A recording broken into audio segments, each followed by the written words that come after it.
newest Anthony Edwards 1 highest basketball shoes. Mabibili lamang sa halagang 4,100. I-click lamang ang link sa comment section.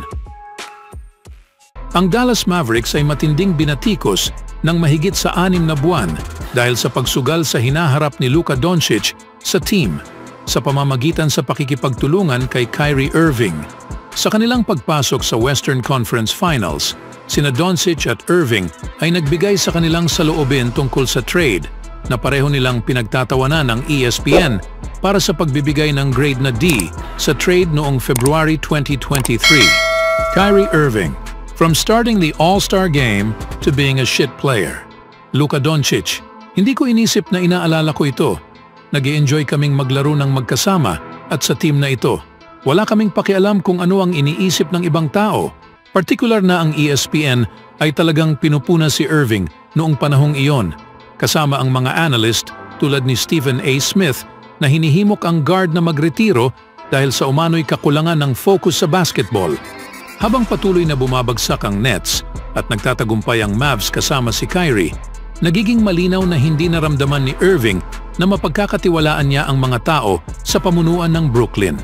Ang kanyang kahusayan sa court ay natulungan sa head coach na si Jason Kidd, isa sa mga idolo ni Irving noong siya'y bata pa. Ang GM ng Mavericks na si Nico Harrison na malapit na nakipagtulungan kay Irving noong pumirma siya sa Nike maraming taon na ang nakalipas. Sa isang supportive roster na tumitingin kay Irving para sa mentorship, malinaw na ang kanyang kasiyahan off the court ay nagre-resulta sa tagumpay on the court. Si Kyrie Irving, naluha ang nagpasalamat sa kanyang mga teammates. Bagamat hindi umabot sa inaasahang mga numero si Irving, siya ay naging mahalaga sa panalo ng Mavericks sa Game 6 laban sa OKC Thunder na nagtanggal sa number 1 seed mula sa playoffs. Nakapagtala siya ng 22 points na may isang klasikong second half upang tulungan ng Mavs na ma-overcome ang 17-point deficit at masiguro ang panalo. Nagbigay si Irving ng talumpati sa kanyang mga young teammates sa Mavericks pagkatapos ng laro. Dahil sa inyo talagang maiiyak ako. Gusto kong magpasalamat bawat isa sa inyo. Ang lahat ng sakripisyo, ang lahat ng bagay na ginawa nyo kahit na walang nanonood. It's truly appreciated. And all the words of affirmation that we're giving each other go a long way, man. Kaya manatiling positibo. Ang trabaho ay hindi pa tapos, ngunit tiyak na hindi natin ipagdiwang ang isang ito. Ito ay napakahirap. Napakahirap. Ang mentorship at team growth ay ang nakikita ngayon kay Kyrie. Ang 32-year-old na si Irving ay isa sa mga pinakamatandang stars na natitira sa playoffs. Tinanggap niya ang papel sa pagiging mentor sa Dallas. Pinapalakas ang mga young stars tulad nina Jaden Hardy, Josh Green, Derek Lively II, at iba pa kasama ang kanyang 24-year-old co-star na si Luka. Maliban kina Tim Hardaway Jr. at Kyrie, wala nang ibang rotational players sa Mavs ang nasa kanilang 30s na nagpapakita kung gaano pa kalaki ang pwedeng ma-improve ng team. Si Irving ay nasa ilalim ng kontrata para sa isa pang taon, kaya magpapatuloy pa silang makabuo ng chemistry para sa susunod na season. Sa ibang balita naman mga kaibigan, sa isang Game 7, isang team lang ang makakapasok sa 7th heaven.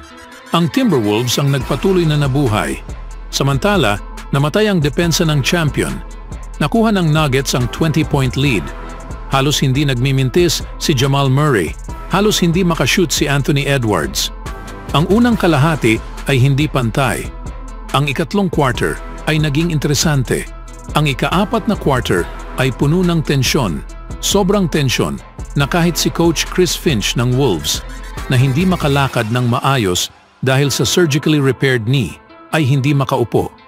Ito ay dahil nakuha ng Wolves ang kontrol sa huling 7 minuto. Nahanap ni Edwards ang kanyang ritmo. Nakashoot si Jaden McDaniels ng mga open shots.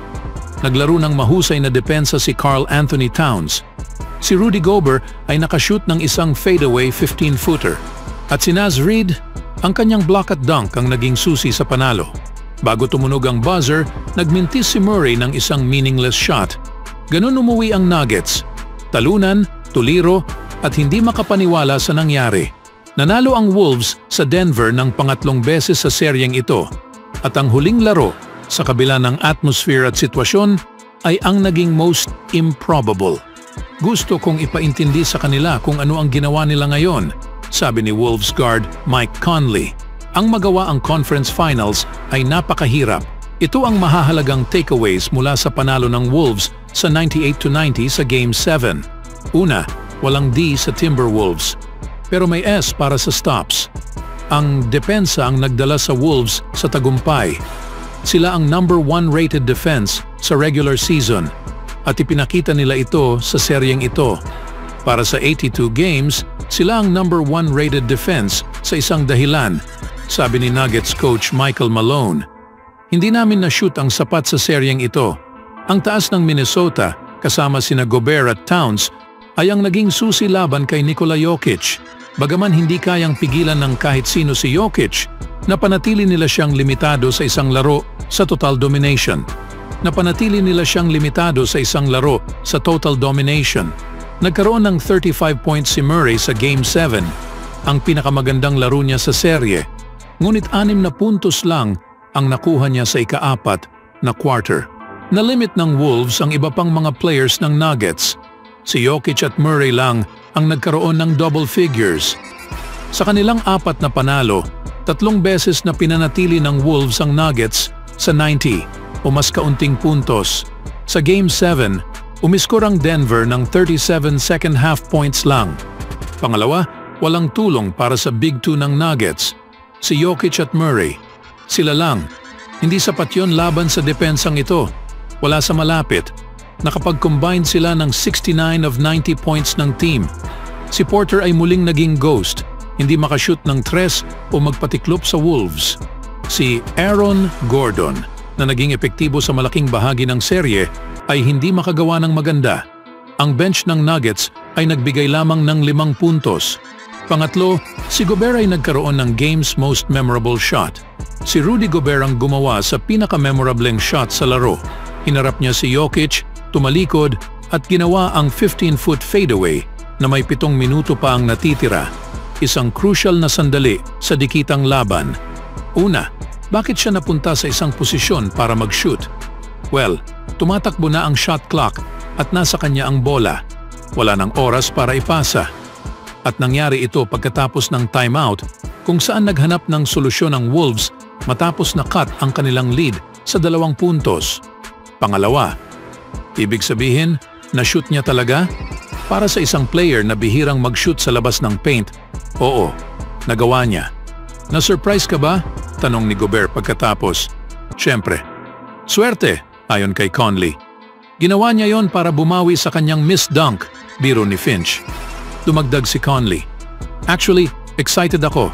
Isang kahanga-hanga, big-time shot. Nangyari ito sa isang mahalagang sandali sa laro.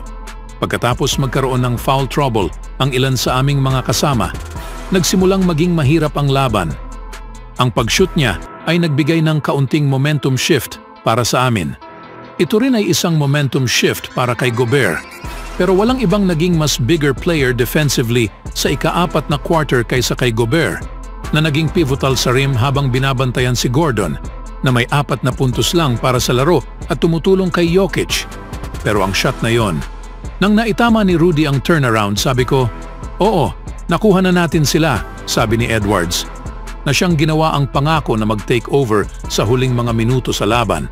Ang pinakaabangang laban sa paparating na serye ay ang matchup ng mga stars na sina Luka Doncic at Anthony Edwards.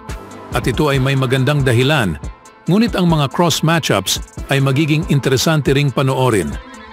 Sa katunayan, alam na ni Edwards kung sino ang kanyang babantayan, at hindi ito si Doncic. My matchup is Kyrie Irving, sabi ni Edwards sa NBA on TNT Crew matapos talunin ng Wolves ang Nuggets. Ito ay magiging masaya. Titingnan natin kung ano ang magagawa ko laban sa kanya. Anong masasabi niyo mga kaibigan? Always do it on my own, so I gotta get through it. And the only thing I know is to love what I'm doing. Never give up, never slow, till I finally prove it. Never listen to the no's, I just wanna keep moving. Keep my head up when I act, head up, that's a fact. Never looking back, I'ma keep myself on track.